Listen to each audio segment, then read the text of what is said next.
नमस्कार मित्रांनो, मी तुमचा मित्र वीरेंद्र मोहिते पाटील आणि तुमचं स्वागत आहे आपल्या मिस्ट्री टॉक्स या चॅनलवर।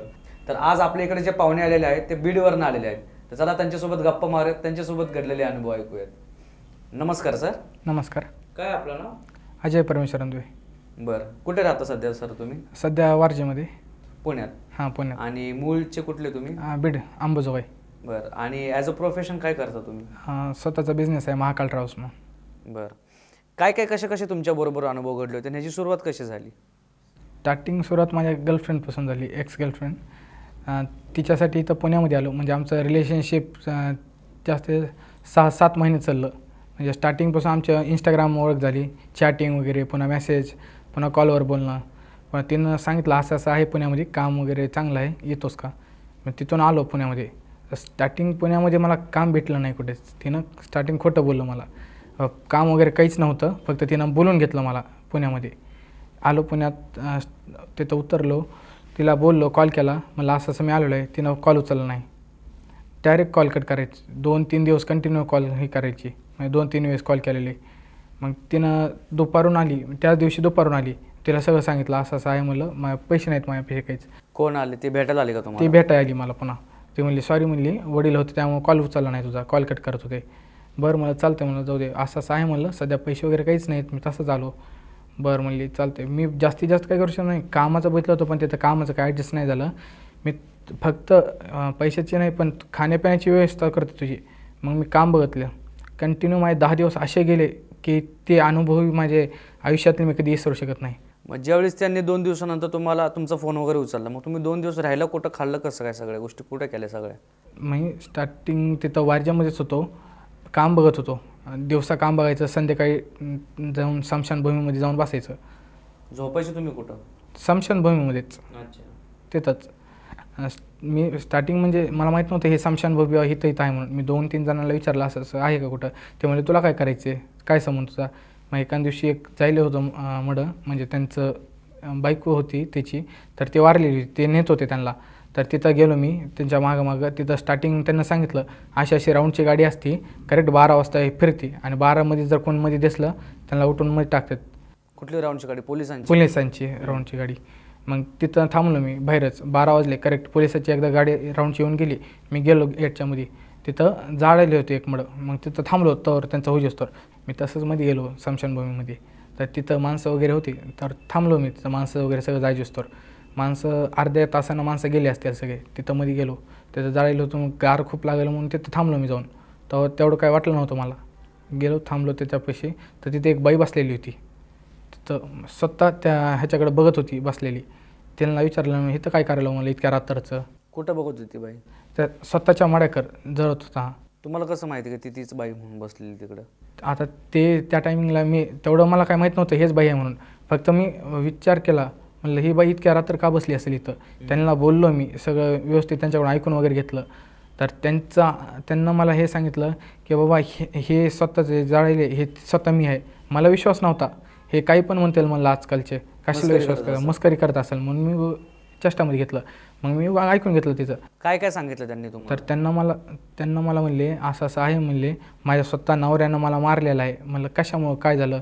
म्हणले माझ्या बहिणीसोबत त्यांचा अफेअर होता, तर मी बघितलं होतं त्यांना। मग त्यांना मारहाण करायची, रोज सांगायचे डिवोर्स पेपरवर साईन कर, मला नाही राहायचं तुझ्यासोबत, मला तुझ्या बहिणीसोबत लग्न करायचं आहे, मी लेकरं सांभाळतो, तुला लेकरांची बी काय टेन्शन होणार नाही। मग ती नाही म्हणत होती सारखं। मग एका दिवशी काय खाण्यामध्ये कशामध्ये काही विष घातलं, तिला दिलं, आणि तिथं पुन्हा त्यांना स्वतः सगळ्या तिच्या घरच्यांना फोन लावले, सांगितलं असं असं तिनं सुसाईड केलेलं आहे। ती कोणत्या माणसासोबत होती रिलेशनशिपमध्ये मी बघितलं होतं, मी तरी ॲडजस्ट केलं, मी कोणाला काही बोललो नाही।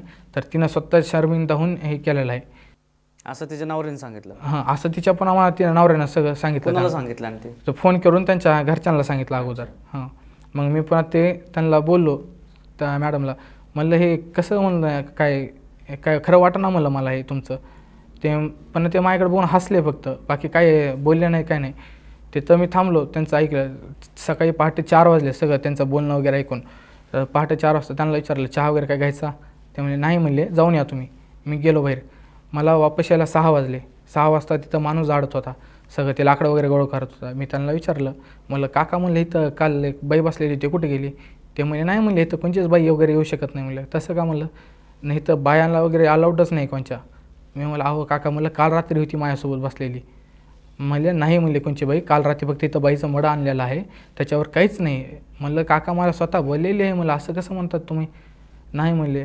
मग मी म्हणलं हे तर बाई आहे म्हणलं. मी जायलो पोलीस स्टेशनमध्ये, सगळं सांगलं इथं रातच्या बाई आणतात बोलतात वगैरे, आणि काल माझ्यावर मेंटली टॉर्चर करून हे करायचा प्रयत्न केला, म्हणजे मला बेहोश करायचा. ते म्हणले तसं काहीच नाही म्हणले, तू कशी काय कोणाला सांगू नको. मला नाही म्हणलं. मी डायरेक्ट जायलो. मग त्यांना घेऊन म्हणलं मला CCTV कॅमेरे बघायचे आहेत, कारण की ते लागलेले होते, मी बघितले होते संध्याकाळीच.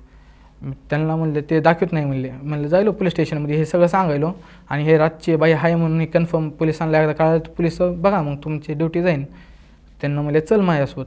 मी स्वतः बघायलो त्या कॅमेऱ्यामध्ये, मी एकटाच बसलेलो आणि मी तिथं समोर बोलायलो, माझ्यासोबत कुणीच नाही आहे. अरे बापरे, कॅमेरा काहीच दिसलं नाही? काहीच दिसलं नाही मला. मग पुढं काय झालं? पुढे मी त्यांना बोललो, म्हणले हे कुणी आणले, कुठली आहे, हे जाळं कुणी आणलं, त्या माणसाला बोलवा.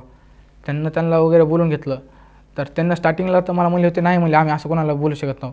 म्हणलं ऐका, बोलू नका बोलू हे तुमची प्रश्न राहिला. मी पोलिसांना काही बी सांगेल, आणि पोलिस कधी बी एवढं ध्यान राहायचे तुम्ही वयस्कर आहात, मी नाबालिक आहे म्हणून काही बी हे करतील. कारण की आता पोलिसांना फक्त एक पाहिजे, बाबा हे तर आणलेलं आहे, ओके आणलेली आहे, चला ह्यांच्यावर बघा कारवाई, आणि ह्याच्यात जर खरं निघालं तर बघा मग. ते म्हणले आम्ही बोलून घेतो म्हणले, पण असं कुठं सांगत जाऊ नको कुठं. त्यांना बोलून घेतलं, त्यांच्या नवऱ्याला बोललो मी असं असं झालेलं आहे मला माझ्यासोबत, आणि असे तुमची बायको बोललेली आहे, खरं आहे का खोटं आहे.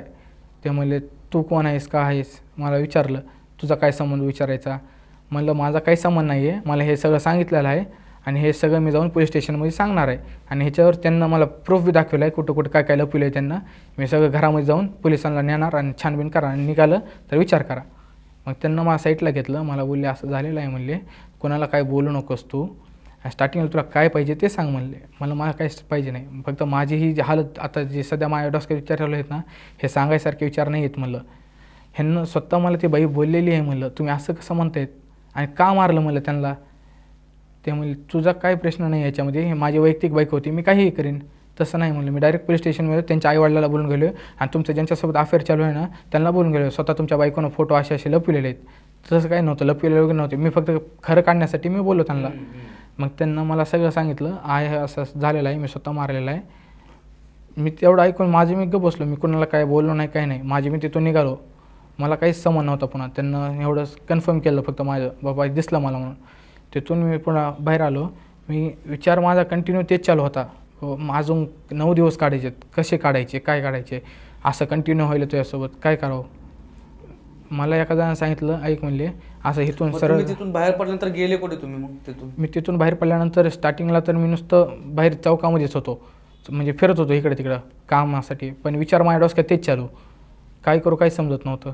मग तिथून एका माणसानं म्हणले तू कामाचा शोध करायलाच ना म्हणले, एक काम कर तू आताच जाऊ नको, उद्या सकाळी 10 वाजता ये. 10 वाजता सगळे दुकान असतात उघडे, सकाळी विचारत जा कुणाला लागतं माणूस तर ठेवतात. म्हणलं तर झोपाय वगैरे जागा नाही म्हणलं, असं कंडिशन चालू आहे माझी. त्यांना म्हणले सर महादेवाचं मंदिर आहे तिथं वारजेमध्ये रामनगरमध्ये, तिथं जाऊन बस म्हणले. तिथं जाऊन मी रात्र काढले, 2 दिवस रात्री तिथंच त्यांच्या पैशात. मग तुम्ही सगळ्यात पहिल्यांदा त्या स्मशानभूमीत गेले झोपायला, त्यावेळेस तुम्हाला म्हणजे असं काही विचार नाही आलं की आपण मंदिरात वगैरे झोपावं? असं स्मशानभूमी तर रात्रीचं जायला पण लोक घाबरतात, तुम्ही झोपायला कसे काय गेले तिकडं? स्मशानभूमीमध्ये मला काय तेवढं म्हणजे अनुभव आतापर्यंत काय आणलाच नव्हता, आणि भीती वगैरे काहीच नव्हती मनामध्ये. तर स्टार्टिंग मला तर फक्त वाटायचं बाबा माणूस असते तिथं, कारण ते माणूस झोपायला म्हणजे आपण काय झालं न झोपाय. अच्छा, तिथलं जे राखणदार असतो तो झोपतो, तेव्हा मला काय वाटलं नव्हतं खरं काय असेल म्हणून. भूत वगैरे काय मला विश्वासच नव्हता त्या गोष्टीवर. हां, मी गेलो तिथं झोपलो, 1 दिवस झोपलो, म्हणजे ते सगळं माझ्यासोबत घडलं, ते झोप बी काही नाही. मग दुसऱ्या दिवशीपासून जे कंटिन्यू माझ्या लाईफमध्ये चाललं, महादेवाच्या मंदिरात मी रात्र काढायची, एकदा पावसामध्ये हे केलेलं आहे. म्हणजे ते 10 दिवस असे माझ्यासोबत घडले की चुकून कोणासोबत घडू बी नाहीत. काय काय झालं एक्झॅक्टली तुमच्यासोबत त्या 10 दिवसांमध्ये? त्या 10 दिवसामध्ये दुसऱ्या दिवशी महादेवाच्या मंदिरावर तिथं गेलो, तिथं बी 2दा-3दा मला सेम बाई दिसली. सेम म्हणजे मंदिराच्या पाठीमागल्या साईडला सेम बाई दिसली. ती बाई बोलवली मला, मी तिथं जायचं माझी हिंमत व्हायना गेली. मग का मला सगळं कळालं ना तिथं कसं जाऊ काय करू, काहीच विचार व्हायना. मी फक्त मी एवढं शुद्धीत केलं, बाबा भेऊ नकोस, भेलं की गेलास तू आजा. हां, म्हणून मी भेलो नाही. मी त्यांना विचारलं काय काम आहे म्हणलं, झालं सांगितलं तुम्ही सोडा विषय म्हणलं, जावा तुम्ही तुमच्या रस्त्याला, आता काय बोलायचं नाही मला. नाही म्हणले, मला आता तू मला बघितलेलं आहेस म्हणले, तू मला बोललास, आता एक माझं काम कर, फक्त मला माझी लेकरं दे. म्हणलं नाही म्हणलं काकू तुम्ही नाहीत म्हणले जगामध्ये, तुमचे लेकरं अजून लहान लहान आहेत, कसं मी देऊ. असं तुम्ही डायरेक्ट बोलायचं का त्यांची? मी डायरेक्ट त्यांना बोललो. ते म्हणले मला काही तेवढं माहीत नाही बघ म्हणले, बाळा तू माझ्या लेकासारखा आहेस त्यामुळे मी तुला बोलायले, नाहीतर स्टार्टिंग मी तर माझ्या नवऱ्यानं माझ्यासोबत विश्वासघात केला म्हणून मी कोणालाच हे करायला शकले की नाही. माझ्या घरी गेले. म्हणजे तीच बाई तुम्हाला दिसली का परत? तीच बाई मला परत दिसली. अच्छा. मला म्हणली, मी माझ्या घरी गेले तर माझ्या बहिणीनं असं सगळं सांगितलं घरच्यांना की जसं की मीच सगळं केलं, माझीच सगळी चुकी आहे. म्हणजे मीच त्या माणसं त्यांच्याविषयी वाईट वाईट सगळ्यांना सांगितलं, सगळं वाईट वाईट सांगितलं, कारण की तिनं स्वतः बघितलं आहे म्हणा मला. असं सगळं सांगत म्हणलं ऐका म्हणलं हे सगळं मला सांगण्यात उपयोग नाही म्हणलं, मी माझ्या ह्याच्यांना टेन्शन आलेलं आहे म्हणलं, तुम्ही मलाच काय बोलतात. म्हणजे मी स्टार्टिंगला तुला सगळं माझं सांगितलेलं आहे, तो माझी मदत कर. मग तिसऱ्या दिवशी मी विचार केला त्याच गोष्टीबद्दल, काय करू. मग मी हे सगळं मंदिरामध्ये एका पुजाऱ्याला बोललो, असं आहे म्हणलं काय करायचं. ते म्हणले जाऊ नकोस, एखादी कसं असते प्रेत फक्त माणूस पाहिजे प्रेतला, ते शरीर कोणाचं का असना, माणसाचं असना स्त्रीचं असना. बरोबर. तर मी म्हणलं आता हे सगळं मला कंटिन्यू दिसते, रोज रात्री मी महादेवाच्या मंदिराच्या पाठीमागं झोपतो ना, तिथं कंटिन्यू मला दिसते, मला बोलती ती, पण पर्याय काहीच करता येई नाही मला. म्हणले तू आता तसं नको करू म्हणले, तू एक काम कर, महादेवाच्या मंदिरात जाऊ बी पाया पडायशील ना तर एक रुद्राक्ष आहे महादेवाच्या मंदिरात पिंडीवर, ते रुद्राक्ष घे, ते रुद्राक्ष जवळ ठेवू, जरी ते बोलत जरी असेल तुला तरी तुला काय करू शकणार नाही, तुझ्या शरीरात प्रवेश करू शकणार नाही. चालतं म्हणून मी तसंच दुसऱ्या दिवशी उठल्यावर ते सेम केलं, महादेवाचा रुद्राक्ष घेतला, ठेवला खिशामध्ये, तिथं महादेवाला बोललो, म्हणलं हे सगळं दिसायले ह्याच्या अगोदर दिसू बी नाही म्हणलं, पण ते तसं काय झालं नाही माझ्यासोबत, दिसलं फक्त माझ्याजवळ येऊ देत नव्हतं. म्हणजे त्या बाईपाशी जाऊन जरी बसलं ती काही करत नव्हती, मला फक्त सांगायची असं असं आहे म्हणून. मग एकदा दोनदा मी गेलो त्याच्या घरापाशी गेलो, लेकरांना वगैरे बघितलं, तिथं चांगले हसत होते. मग कशाला आपण कोणाचं आयुष्य बरबाद करायचं म्हणलं, चांगलं त्या माणसानं लग्न केलं, लेकरं सांभाळले बस. मग तुम्ही त्यांच्या घरापर्यंत गेले कसे का? तुम्हाला ॲड्रेस कसा माहीत पडला घराचा? मी तिथून स्मशानभूमीमध्ये जेव्हा ती माणूस तिथून निघतो ना त्या माणसाचा मी पाठला केला. मग नाही तो वेळेस तुम्ही म्हणले ना की ते तुम्ही त्याच्यानंतर चौकात थांबले काम शोधण्यासाठी, मग तुम्हाला एक माणूस म्हटला, मग त्यांच्या मागं तुम्ही कधी गेले? मी जेव्हा ते माणूस तिथून निघायला त्या टायमिंगलाच मी त्याच्या मागं गेलो आणि ते डायरेक्ट चौकापाशी जाऊन थांबत होता. मग तिथं चौकापाशी मी थांबवलो का ते माणूस सरळ जायला होता. मग मी विचारलं हे ॲड्रेस कुठं जातो सरळ, ते म्हणले कुठं नाही, ह्या माणसाच्या मागं जायचं आहे का तुला? मी म्हणलं जायचं नाही, हे माझ्या ओळखीचे आहेत, पण आता ओळख देण्या गेलेत पुण्यामध्ये, तर कामाला लावतो म्हणले ना, आता तसं करायलेत म्हणले, हे आमच्या आनंद अपार्टमेंटमध्ये राहतात म्हणले, ते आमच्या ओळखीचे आहेत. बरं म्हणलं, मग मी त्यांना काही तेवढं विचारलं नाही, सगळं सांगत बी बसलो नाही. ओके चालतंय म्हणले. मग त्यांना मला सांगितलं तुला काम बघायचं आहेस ना, सकाळी 10 वाजता ये, तर सगळे दुकान उघडे दिसतील, कुठं बी दुकानामध्ये विचार.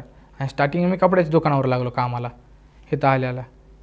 मग तिथं सगळं माझ्यासोबत ते दिवसा काम करायचं, संध्याकाळी तिथं जाऊन झोपायचं. मग परत आपण तिकडे जाऊया. तुम्ही म्हणले की ते सगळं तुम्हाला दिसलं की ते सगळे खेळतात वगैरे, मग त्याच्या पुढं काय झालं नंतर? त्याच्यापुढे मग त्यांना मी काही बोलत वगैरे बसलो नाही लेकरांना, फक्त लांबून बघितलं चांगले आहेत, तिथून आलो. जी तिची बहीण होती त्या बहिणीने त्या माणसासोबत लग्न केलेलं. मग कशाला काय बोलायचं म्हणलं, त्यांचं गृहस्थी चांगली चालली, आपण कशाला, लेकरं बी सांभाळलेत. त्यामुळे मी तसंच आलो संध्याकाळी. त्या संध्याकाळी मला ती डबल बाई दिसली. म्हणलं ऐका म्हणलं काकू, तुमचे लेकरं बी चांगले आहेत म्हणलं, लेकरं हसत खेळत तिथं बोलायले आहेत, तुम्ही कशाला त्यांच्या मागं लागतात? मला म्हणलं मला बाकी काय नाही पाहिजे, मला माझे फक्त लेकरं पाहिजेत. म्हणलं तसं होऊ शकत नाही म्हणलं, लेकरं आता ते लहान नाहीत, कारण की इतके लेकरं मोठे पण नाहीत की बाबा असं तुम्ही जाताल त्यांना बोलताल, मेंटली काय विचार होते लेकराचे एवढं विचार करा म्हणलं. ते काहीच बोलले नाही. मला तिथून पुढे मला त्या बाई दिसायचंच बंद झाली. त्या बाईला तेवढं बोललो तेवढं. बरं, मग तुम्हाला काय त्रास वगैरे झाला का, ताप वगैरे येणं किंवा अशक्तपणे येणं, असं काय त्या बाईला बघितल्यानंतर काय त्रास वगैरे सुरू झालते? हो झालं मला. काय काय झालं ते त्रास? म्हणजे मला असं स्वतःच्या जे बघल तिथं ते बाई दिसत होती मला कंटिन्यू. स्टार्टिंग 2 असं बघितलं की ती बाई दिसायची मला. दिवसा का रात्री? मला दिवसा दिसायची, कारण रात्री त्या बाईला बोललेलं, सकाळी कामाला गेलं की बाबा आता कस्टमर आलं कपडे धुवून, मी कपडे दाखवताना ती अशी बाई दिसायची मला साईटला उभारलेली त्या कस्टमरच्या. मग ती एका दिवस असं भेऊन पाठीमागं सारखायचं. कस्टमरचं काय झालं, मग मालकाला एकदा दोनदा सांगितलं, तर मालकानं मला वॉर्निंग दिली ती, ऐक बाबा तुला काम करायचं असेल तर इथं मन लाव, काम बाकी दुसरीकडे कुठं लावू नको, मन काम करायचं असेल तर राहा, नाही तर जा इथून डायरेक्ट. मग तेच विचार माझ्या डोसक्याच्या 2 दिवस मला ताप होती कंटिन्यू. मालकांना पैसे वगैरे दिले ते ॲडव्हान्समध्ये. म्हणजे हे 500 रुपये जाऊन दवाखान्यात वगैरे दाखव म्हणले. गेलो दवाखान्यात. डॉक्टरला मी हे सगळं सांगितलं नाही. डॉक्टरला फक्त म्हणलं असं असं व्हायले, भास व्हायला कशाचं बी. तर बरं म्हणले. डॉक्टरनं फक्त मला एक इंजेक्शन दिलं ह्याचं अशक्तपणाचं. मग ते म्हणले हे गोळ्या खा म्हणले, काही होणार नाही तेवढं, बरं वाटेल, रिलॅक्स. मग रात्री जेवायचं पैसे नव्हते आपल्यापेक्षा, गोळ्या कशा खावा. मग मालकाला बोललो असं असं आहे म्हणलं. मालकांना मेस वगैरे लावून दिली मला स्टार्टिंगला. जेवण वगैरे करायचं, जाऊन तिथं महादेवाच्या मंदिरात झोपायचं. अच्छा, मग ती बाई नंतर दिसायची बंद झाली? ते बाई नंतर पुन्हा दिसायची बंद. जेव्हा त्या बाईला मी बोललो लेकरांबद्दल, तेव्हा तिथून पुन्हा ते बाई मला दिसली नाही. मग तुमचं पुढं काय झालं परत 2-3 दिवसानंतर, 4-5 दिवसानंतर पुढं काय झालं? तुमच्या लाईफचं काय झालं पुढं नंतर? पुढे माझ्या लाईफमध्ये मग पुन्हा ती मुलगी सारखी पुन्हा कॉल करायची, बोलायची. तिला मी सगळं सांगितलं हे असं असं माझ्यासोबत झालेलं बाबा इथं, की माझ्या रूम नाही, आता मी इतके दिवस बाहेर राहूच शकत नाही. नाही तर गावाकडे जातो, काय होईल ते बघतो, नाही तर इथं तर पुण्यामध्ये राहणं अशक्य आहे माझ्यानं. कारण की इतका मोठा अनुभव माझ्यासोबत झाला आहे, ते माझ्या जीवावर होता. जीवाचा धोका पण होता, काही बी होऊ शकत होतं मला सोबत. तिनं म्हणली बरं बघते म्हणली रूम बघितली तिनं. तिथं ॲडव्हान्स वगैरे त्यांना बोलून ठेवलं होतं, ॲडव्हान्स द्यायची गरज नव्हती. त्याचं राहिलो रूमवर वगैरे. पुन्हा 2 महिने कंटिन्यू काम वगैरे चालू, आमचं बोलणं वगैरे. पुन्हा गणपतीच्या दिवशी म्हणजे विसर्जन दिवशी गणपतीच्या, त्या दिवशी मला लास्ट वेळेस म्हणजे आमचे भांडणं झाले ते त्याच गोष्टीबद्दल. मी सारखं ती एकदा सांगणं वगैरे कंटिन्यू डोसक्यात विचारांना, त्याबद्दल तिनं मला म्हणली होती. म्हणली स्टार्टिंग तू आलास माझ्यासाठी, मौप केलंस, काय उपकार केलं नाहीस म्हणली. बाबा तुझं प्रेम होतं, माझंही प्रेम होतं, त्याच्यामुळे तू आलास माझ्यापाशी. मग तेवढं सगळं ऐकून मग मी तर स्टार्टिंगला तर असं झालं माझ्यासोबत की पुन्हा काही विचारच करू शकत नव्हतो. म्हणजे एकच विचार होता, बाबा जिच्यावर जीव लावला, आईवडिलाला सोडून ज्याच्यासाठी इथं आलो, तिनं डायरेक्ट तशी बोलली माझ्यासोबत.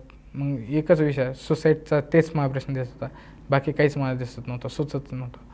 मग तेच सगळं करत करत पुढे चलून तिनं म्हणली सॉरी, स्वतःहूनच म्हणली.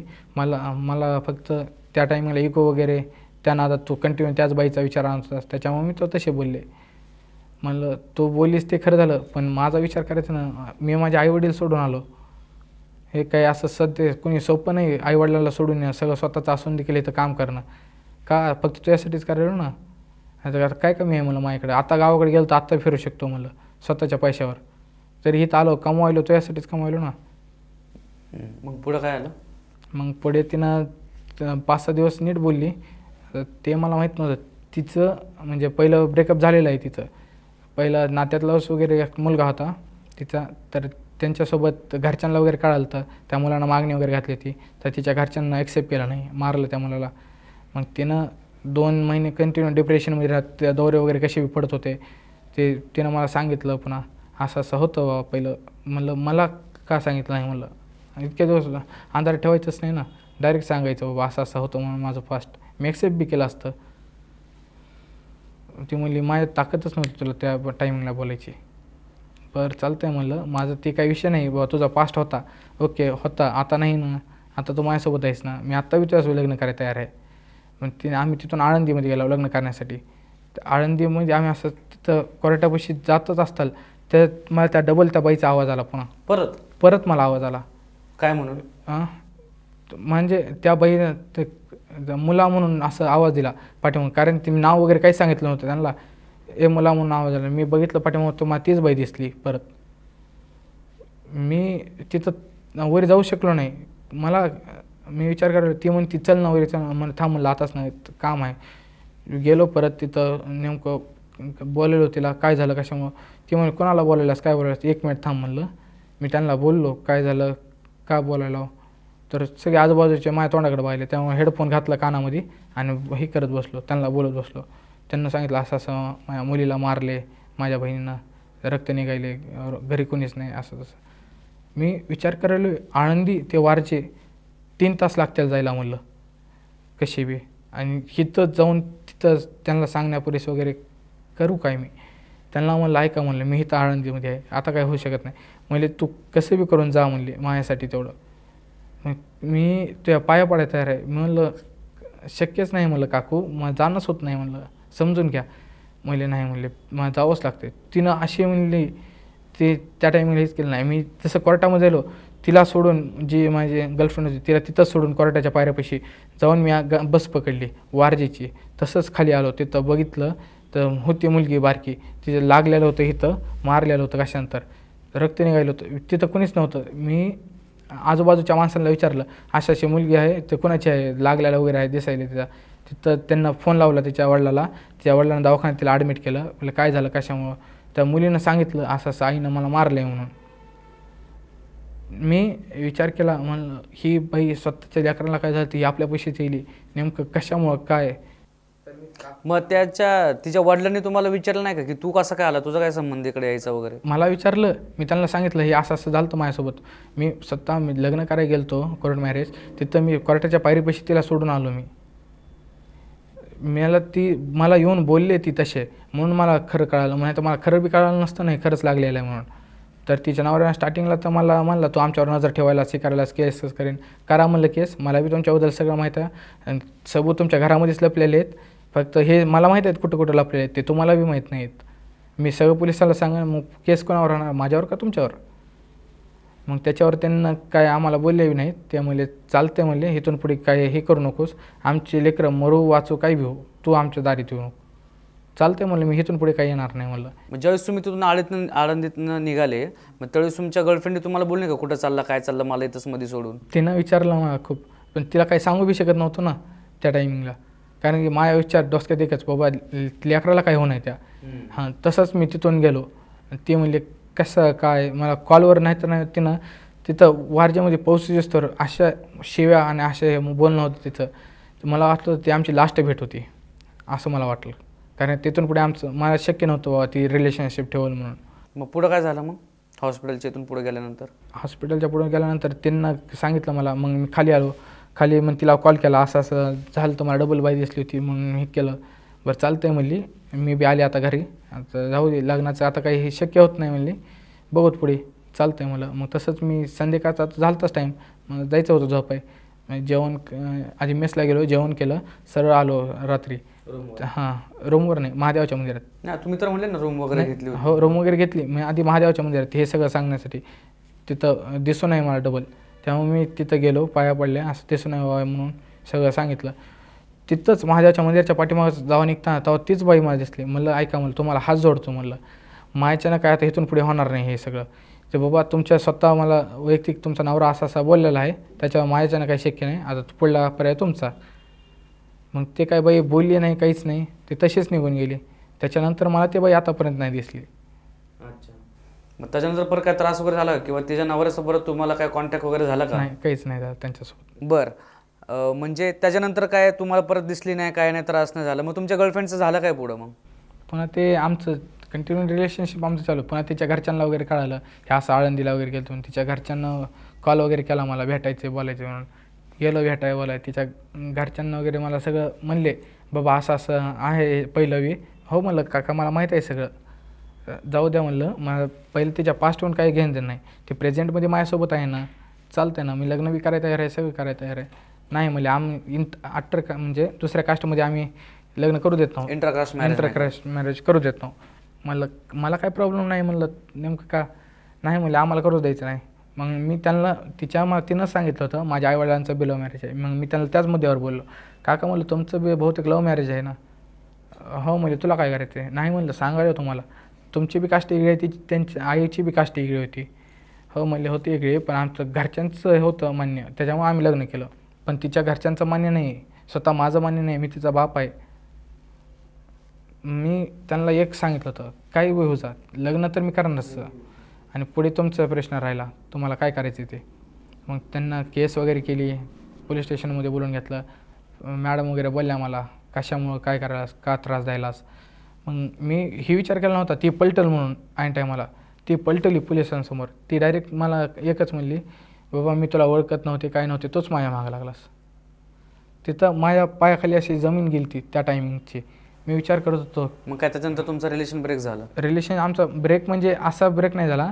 मी फक्त पुन्हा 2दा-3दा तिला बोललो, नेमकं का पलटलीस. तिनं सांगितलं असं असं वडिलांना विष खायले होते आणि माझ्या लहान बहिणींना वगैरे सगळ्याला देत होते. त्यामुळे बरं, मग त्याच्यानंतर तुमचं सगळं संपलं. त्यानंतर आमचं सगळं संपलं. बरं, दुसरा काय अनुभव होता? आणि अजून एक तुम्ही म्हटले ना चकवाचा एक अनुभव, तो काय होता? तो माझा शिवाजीनगरचा अनुभव होता. हां, छत्रपती शिवाजीनगर. तर मी रूमवरच होतो त्या टायमिंगला, म्हणजे रूमचा पार्टनर आमच्या त्याचा मेहुणा होता, त्याला सोडायचं होतं. तर बस स्टँडपाशी बस त्याची येणार होती, 10 वाजताची त्याची गाडी होती. तर करेक्ट आम्ही 8 वाजता निघालो, कारण ट्रॅफिक मग 100% उशीर होणार म्हणलं. तर इथं यायला मला 9:30 वाजले छत्रपती शिवाजीनगरमध्ये यायला. तिथं आलो, त्याला सोडलं आणि तिथून पुढे मला जायचं होतं. तर त्यांच्यासोबत बोलत बसलो. 10-10:30 तिथंच वाजले त्यांना बोलत, कारण की गाडी उशिरा आली त्यांची. 10:30 वाजता गाडी टच झाली. ते गेले, बसवलं त्यांना. तर मला लागली होती भूक. रूमवर फोन लावला, आहे का काय जेवण? ते म्हणले नाही, म्हणले जेवाय नाही, म्हणले पैसे टाकले मला त्यांना, बाहेर जेवण करून ये म्हणले. मी हॉटेल पैसे थांबलो, तिथं जेवण वगैरे केलं. मला कसं बी जेवण वगैरे करून निघाय 11-11:30 वाजले मला रात्रीचे. पेट्रोल पंपकडे होतं, मला पेट्रोल टाकून घ्यावं म्हणलं, पण अजून त्रास पुढे नको. पेट्रोल पंपात गेलो, पेट्रोल टाकलं आणि करेक्ट मी स्वतः छत्रपती शिवाजी महाराजाच्या पुतळ्यापाशी आलो. 12:30 करेक्ट 12 वाजता, 12-12:30 वाजता तिथून निघालो मी. तिथून निघालो, पुढे गेलो की तिथं मला एक बाई भेटली. मला लिफ्ट मागत होती. आता मला इतक्या रात्रीचं आलं, बाईला कसं लिफ्ट देऊ का नको ते विचार माझ्या डोसक्यात चलो, कारण पुढे कोण आलेलं मारलं बिरलं, गाडी वगैरे घेतले ते. मग कसं बसं मी हे करून, म्हणजे एकदम विश्वास करून घेतलं, दिली लिफ्ट. ते बसले मागं बसल्यावर मी विचार करायलो, आता शिवाजी पुतळा आपण हे केला, क्रॉस केला आहे, आता ह्याच्या पुढे आपल्याला डायरेक्ट वारजेला जायचं आहे. लोकेशन वगैरे टाकली, मॅप वगैरे. त्यांना विचारलं कुठं जायचं आहे, ते मला वारजेला जायचं आहे. चालतं आहे म्हणलं, मी बी तिकडे जायलो, सोडतो तुम्हाला. त्यांना बसवलं. मी डबल फिरून, एकाच टायमिंगला फिरून डबल शिवाजीचं पुतळ्यात आलो. कसं? मी त्यांना विचारलं, एक मिनिट, रस्ता वगैरे चुकला होता का तुम्ही? का टर्न चुकलं? कारण की वन वेत ना भरपूर ठिकाणी. नाही, काहीच चुकलो नाही, कारण की जसा मॅप सांगतो तसं जातो. कारण मॅपनं कधी आतापर्यंत मी चुकलो नाही. मी तसंच गेलो, पण डबल मी पाठीमाग फिरून, आपण डबल तिथं चालू का बघायला, तो पाठीमाग कोणीच नाही. मग काय झालं म्हणलं, अचानक जाऊ मला चकवा झाला असेल, मला स्टार्टिंगला काही बी दिसत असं. गेलो पुढे, डबल मला तीच बाई दिसली. माझ्या पत्त्या गेला, म्हणलं डबल तीच बाई, असं नेमकं होईल काय? मग कन्फर्म करण्यासाठी मला वाटलं नव्हतं की बाबा ही 100% म्हणलं चोर वगैरे आहेत, म्हणलं ह्यांना आपल्याला काय तर घ्यायचं असेल. त्याला बाईला बसवलं मी गाडीवर. तेव्हा बसताना गाडी चालूच ठेवली, बंद वगैरे काहीच केली नाही, चालू ठेवली. बसल्या गाडी स्पीडमध्ये काढली पुढे. तसं केलं. पुढे गाडी न्याल्यानंतर मग त्यांना विचारलं, म्हणलं एक मिनिट, तुम्ही ह्याच्या अगोदर बसलात का? ते म्हणे नाही म्हणले, आत्ताच मी तुम्हाला लिफ्ट मागितली, ह्याच्या अगोदर मी बघत बी नाही. ओके, चालतं आहे म्हणलं, सॉरी म्हणलं विचारण्याबद्दल. त्यांना बसवलं. डबल मी फिरून डबल त्याच चौकामध्ये, आणि समोर तीच बाई मला दिसली. परत मला तीच बाई दिसली तिसऱ्यांदा दिसली, कारण की दुसऱ्यांदा मी डबल त्यांना बसवलं. मग तिसऱ्यांदा तीच बाई दिसली. मी पाठीमाग फिरून बघायलो तर कुणीच नाही माझ्या मागं. मी आरशात बघायला तर बाई दिसायली, मला समोर बी बाई दिसायली. म्हणलं होईल काय नेमकं माझ्यासोबत? म्हणलं तिथं थांबलो मी, जे होईल ते होईल म्हणलं. गाडीला रॉड होता, रॉड काढला हातात. म्हणलं नेमकं, म्हणलं तुम्ही ह्याच्या अगोदर बसलात ना म्हणलं माझ्या गाडीत? ते म्हणले नाही म्हणले, मी पहिली वेळेस लिफ्ट मागायले म्हणले. चालते मला, माझा चाकू. दिसायला वगैरे कशी होती? दिसाय म्हणजे जास्त वय नसेल त्यांचं, नेमकं त्यांचं 26 असं 25-26. कपडे वगैरे काय घातलं होतं? चेहरा कसा होता? चेहरा पट्टी वगैरे? चेहरा त्यांचा दिसाय गोऱ्याच होत्या. नवीन लग्न झालेलं असेल, कारण की गळ्यामध्ये त्यांच्या मंगळसूत्र होतं. साडी त्यांची ब्लॅक साडी होती, जम्पर जरा ब्राऊन होतं. तर मी त्यांना बसवलं गाडीवर. तेवढं ते हे केलं मी, जाऊ द्या म्हणलं, असेल काय आपला चाकवा वगैरे. बसलं गाडीत. पुन्हा वारजे पोस्तर आलो. ते वारजे पोस्तर येतानाच त्याच्या साईडला, आता म्हणलं माणूस जायला गाडीवर, ह्याला विचारावं. तर त्या माणसाला विचारलं, म्हणलं काका म्हणलं वारजेला हाच रस्ता जातो का? हो म्हणले जातो. बरं म्हणलं. मग पाठीमागं घेतलं, मॅडम तुम्हाला कुठं जायचं? ते म्हणलं काय दारू बिरू घेतलीस का? ड्रिंक करून गाडी चालवतोस का? मी पोलीसवाला आहे. ते नेमका तो पोलीसवालाच निघाला. आता म्हणलं पोलीसवाल्याच्या बोलण्यावर लक्ष करू का कसं करू? म्हणलं सर, म्हणलं बाई महाग बसलेली आहे, त्यांना बोलवलं. म्हणलं गाडी अडवू. चल. मी गाडी अडवीच नाही, थांबिलच नाही म्हणलं. आता कुठं थांबू म्हणलं, पोलिसांना धरलं रात्रचं, गाडी बी आपली नाही म्हणलं, आणि एक तर लायसन्स बी नव्हतं, बाटवा रूमवरच होता. मग तसंच गाडी स्पीडमध्ये काढली मी. कसा मी आलो करवीनगरच्या पुलपस्तूर आलो तिथवर. तिथून पुढे जरा थोडं आल्यानंतर मग त्यांना मी विचारलं, म्हणलं तुम्ही नेमकं होईल काय म्हणलं माझ्यासोबत? म्हणलं तुम्ही कोणाला दिसत नाहीत, मला दिसायला नेमकं काय कशामुळं? ती बाई हसली फक्त माझ्याकडे बघून, काय बोलली वगैरे नाही मला. मी विचार करत होते बाई काय बोलना गेले काय नाही, नुसतं हसायली बघ नेमकं काय होईल काय माझ्यासोबत. पुढे गेलो. मला सकाळी माझे बहुतेक 3 वाजले होते जायला. शिवाजीनगरचा हाच रस्ता किती म्हणलं 12:30 वाजता निघालं तरी 2 पर्यंत कसं बी पोहोचतो आपण, 2-1:30 पर्यंत. कारण गाडी माझी स्पीडमध्येच होती. तिथं त्यांना मी बोलतो, काही रिप्लाय वगैरे काहीच नव्हता. मी काढला फोन, गाडी थांबविली. म्हणलं तुम्हाला थांबायचं का, बसा म्हणलं. मग बसाय काय नाही, थांबा म्हणलं इथंच. मी लावलं फोन रूमवरच्या भरला, असं असं माझ्यासोबत झालं आहे म्हणलं आणि मला दिसायले म्हणलं. रूमवरच्या कोणाला विश्वास नव्हता, त्यावरच्या काय मस्करी वगैरे करत असेल. मग त्यांना म्हणलं आई शपथ मला असं झालेलं यावंच लागतं आहे. ते म्हणले कुठं आहेस, मला करवण्याकरचे वारजे पस्तर ये म्हणले. कशी आले वारजे पस्तर. त्यांना यायला अर्धा 1 तास लागलाच यायला. तिथवर आलो मी. अर्धा 1 तास ती बाई कंटिन्यू गाडीवर बसलेली माझ्याकडे बघायलेली. मी लांबच उभा राहिलेलो. म्हणलं केव्हा आता ते बाई काय असेल खरंच बाहेर वगैरे. तर हाय म्हणलं आता जेव वगैरे जातो आपला. तिथे सकाळी 4 वाजता तिथं म्हणजे पेपर टाकणारा होता. त्या माणसापाशी गेलो मी. त्या माणसाला बोललो, म्हणलं तिथं गाडीपाशी कोण दिसायला का तुम्हाला. नाही म्हणले गाडीच उभारलेली आहे. मग त्या माणसाने विचारलं काय चोरी वगैरे करायची का तुला गाडी. मला गाडी माझीच आहे, फक्त मग विचारलं तुम्हाला काय दिसायला का, गाडी नवीन घेतलेली आहे त्याच्यामुळं. नाही नाही म्हणले चांगली आहे म्हणले गाडी. मग रूमवरचे पोरं वगैरे आले, त्यांना म्हणलं हे असं असं दिसायली. मला अजून दिसायली, तुम्हाला दिसायली का. नाही म्हणले आम्हाला तर दिसत नाही गेली. मला अजून दिसायली म्हणले. ते बाई बोलवली मला, काय नेमकं होईल काय, ते इशारे करायली, तुम्हाला कशी दिसत नाही. ते म्हणले दिसत नाही आम्हाला तर दिसत नाही काय आता खरं काय. मग म्हणलं त्या गाडीपाशी मी जातो, फोटो काढून दाखवा. गेलो गाडीपाशी, फोटो काढला. फोटोमध्ये काहीच नाही, पण आरशामध्ये ती बाई मला दिसायली. नेमकं काय होतं. मी रूमवरचे 2-3 पोराला म्हणलं तुम्ही माझ्यासोबत मस्करी करायला म्हणलं, हे खरंच आहे बाई, हे तुम्हीच पाठवलेले आहे. मग रूमवरचे पोरं म्हणले ऐक बाया म्हणले आम्हाला काय मस्करी करायची गरज नाही म्हणले, खरंच नाही आहे ते नाही आहे. मग त्यांना म्हणलं ती गाडी घ्यायचीच नाही म्हणलं मला, तो गाडी कोणी बी चालवा, मी तुमच्यामध्ये कोणासोबत बी येतो. ते म्हणले नाही म्हणले गाडी तूच घे म्हणले, कारण की आता आमच्यापाशी एकच गाडी आहे म्हणले, आम्ही आलो 3 जण जाणार कसे. म्हणलं 1 जण ती गाडी चालवा, मी बसतो मध्ये. मग पुन्हा त्यांना 1 जणांनी घेतली गाडी. ती विचार करत ती त्या माणसाच्या पाठीमागे बसली. ती मला बोलायली ती बाई, ह्याला कोणाला आवाज नाही. ती काय म्हणजे बोलली होती. ती बाई म्हणते तू चलव की गाडी, त्याला कशाला बोलविलंस, तू ये की. तर मी म्हणलं नाही म्हणलं मला नाही यायचं. म्हणली ये की म्हणली. नाही म्हणले यायचंच नाही ना. मग ते काय मला म्हणले स्टार्टिंग मला म्हणले, ते म्हणले तुला मी तिथंच अडविलं असतं, तुला तिथंच नेलं असतं माझ्यासोबत, पण मी इथवर आले का आले तू यासाठी आले, चल तू गाडीवर. विचार माझ्या काय चालू होता की मी त्या रूमवरच्या पोरांना असं बोलता शिव्या देतोय. त्यांना म्हणतो गाडी थांबवा गाडी थांबवा, तुमचा काय संबंध गाडी मला न्यायचा, तुम्ही कोण असं. तर त्यांना बोलायलो मी. मग विचार माझ्या डोसक्यात वेगळेच चालू आणि मी बोलायलो वेगळंच. त्यांना गाडी थांबविली, मी ते गाडी घेतली. म्हणजे शरीरावर माझ्या काहीच कंट्रोल नाही आहे, जे ते म्हणतील तेच ऐकायलो मी. गाडी चालवली मी परत युटर्न घेऊन शिवाजीनगरला निघालो आहे. परत युटर्न घेऊन जेव्हा त्यांना गाडीची चावी काढून वगैरे घेतली तेव्हा त्यांना कुठं हे झालो मी, स्थिरांतर झालो. पुन्हा 2-3 मला मारलं बी, म्हणजे शुद्धीवर आणण्यासाठी पाण्याच्या बॉटलने पाणी वगैरे लावलं तोंडाला. बाई दिसलीच नाही मला. पुन्हा मी त्यांना सगळं सांगितलं. रूमवर गेल्यानंतर म्हणजे ताप मला इतका होता की त्या तापीचं काहीच नाही. दवाखान्यात असं चालता उठता बी येत नव्हतं मला. किती दिवस होता ताप. आणि मग ताप 5 दिवस होता कंटिन्यू. उलट्या बी चालू, ताप बी चालू, म्हणजे असं ते कंटिन्यू मला जाणवायचं बाबा असं कोणतं मागं बसले, कोणतं बोलायला आपल्याला. आता रात्री बी झोपताना बी असं कोणतं बदग्यामध्ये येऊन झोपले, कोणतं उठवायला हलवायला, कोणतं असं बसणार आहे आपल्या गळा धरणार आहे असं दिसायचं. कंटिन्यू अशा भास व्हायचे. 1-2 रूमवरच्या पोरांना सांगितलेलं आहे, तर ते म्हणले नाही म्हणले तर असं रात्रचं तुला बाहेर गेलास तू काय घेतलं वगैरे ॲक्च्युअली. नाही म्हणलं तसलं काहीच नाही झालेलं, फक्त बाबा दिसलेलं आहे मी लेफ्ट दिलेलं आहे फक्त, एवढंच त्यांना बोललेलं आहे. पण ते कंटिन्यू माझ्यासोबत जे व्हायचं ते मी घरी सांगितलं कॉल करून आईला.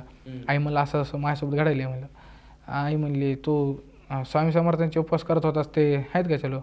नाही म्हणलं ते काही नाही म्हणलं चालू, म्हणजे सगळं बंद केलं मी, विश्वासच नाही ठेवला. मग ते म्हणले आई म्हणली तू एक काम कर म्हणली, तो महाराजांचे उपवास कर म्हणली, महाराजांचा फोटो घे, तिथे जाऊन क्षमा माग त्यांना बोल हे झालं ती चुकी झाली माझी, इथून पुढे तुमचं सगळं पात्य पाळेल म्हणली. मी सगळं जाऊन जसं महाराजाला बोललो तसं आत्तापर्यंत नेमकं तेवढं काय नाही आहे माझ्यासोबत. म्हणजे काय भास वगैरे काहीच होत नाही, कोण काही दिसत नाही, काहीच दिसत नाही मला, त्रास वगैरे पण काय होत नाही, काहीच होत नाही, त्रास वगैरे काहीच नाही. बरं. तर मित्रांनो हे होते सरांचे अनुभव. आणि सर त्यांच्या पूर्ण फॅमिली सोडून पुण्यामध्ये आले.